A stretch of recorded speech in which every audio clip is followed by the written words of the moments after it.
बच्चों, आज हम नया चैप्टर पढ़ेंगे राजेंद्र बाबू, जो कि एक संस्मरण है और इसकी लेखिका जो है वो महादेवी वर्मा जी हैं। तो सबसे पहले हम पाठ के शब्दार्थ पढ़ेंगे। विहंगम दृष्टि, एक सरसरी निगाह, संवेदना, दुख को महसूस करने की भावना, प्रसादित करना, सजाना संवारना, एक आसन, एक ही मुद्रा में बैठना, अपराजेय, जो पराजित ना किया जा सके, सूप, अनाज परोसने का पात्र, पारायण, किए जाने वाले किसी कार्य की समाप्ति, अनुभूति, महसूस करना, गरिमा, बड़प्पन, सधर्मिणी, धर्मपत्नी, संभ्रांत, कुलीन, सिरकी, सींग, निरन्न, बिना अन्न का।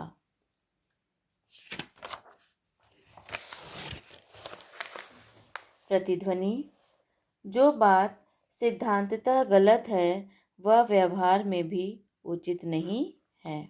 डॉक्टर राजेंद्र प्रसाद। डॉक्टर राजेंद्र प्रसाद हमारे देश के प्रथम राष्ट्रपति थे। डॉक्टर राजेंद्र प्रसाद भारत के प्रथम राष्ट्रपति थे। वह बहुमुखी प्रतिभा के धनी थे। उन्हें मैंने पहले पहल एक सर्वथा गद्यात्मक वातावरण में ही देखा था, परंतु उस गद्य में कितने भावात्मक क्षणों की अटूट माला गूंथी है यह बताना कठिन है। मैं प्रयाग में बीए की छात्रा थी और शीत अवकाश में अपने घर भागलपुर जा रही थी। पटना में भाई से मिलने की बात थी, अतः स्टेशन पर ही प्रतीक्षा के कुछ घंटे व्यतीत करने पड़े।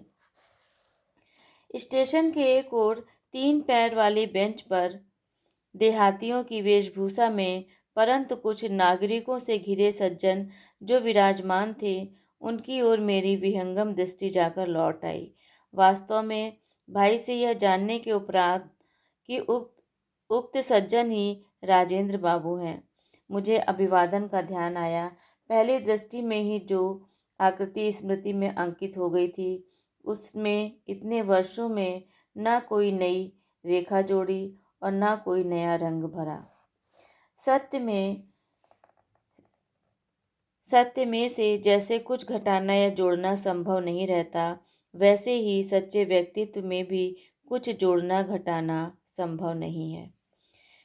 काले घने पर छोटे कटे हुए बाल, चौड़ा मुख, चौड़ा माथा, घनी भ्रुकुटियों के नीचे बड़ी आंखें, मुख के अनुपात में कुछ भारी नाक, कुछ गोलाई लिए चौड़ी ठुड्डी, कुछ मोटे पर सुडौल होंठ, श्यामल झाई देता हुआ गेहुआ वर्ण, ग्रामीणों जैसी बड़ी बड़ी मूछें, जो ऊपर के होंठ पर ही नहीं नीचे के होंठ पर भी रोमिल आवरण डाले हुए थी।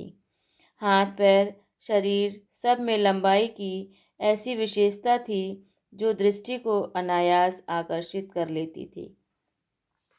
उनकी वेशभूषा की ग्रामीणता तो दृष्टि को और भी उलझा रहती थी।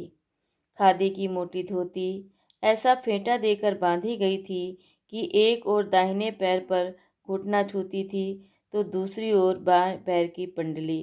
मोटे खुरदरे काले बंद गले के कोट में ऊपर का भाग बटन टूट जाने के कारण खुला हुआ था और घुटने के नीचे के बटनों से बंद था।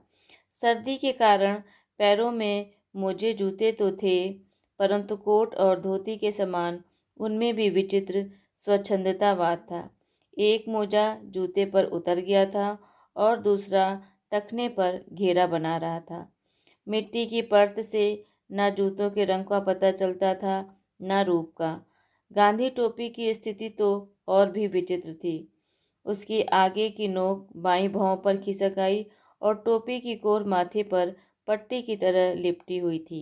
देखकर लगता था मानो वे किसी हड़बड़ी में चलते चलते कपड़े पहनते आए हैं, अतः जो जिस स्थिति में अटक गया वह उसी स्थिति में अटका रहा।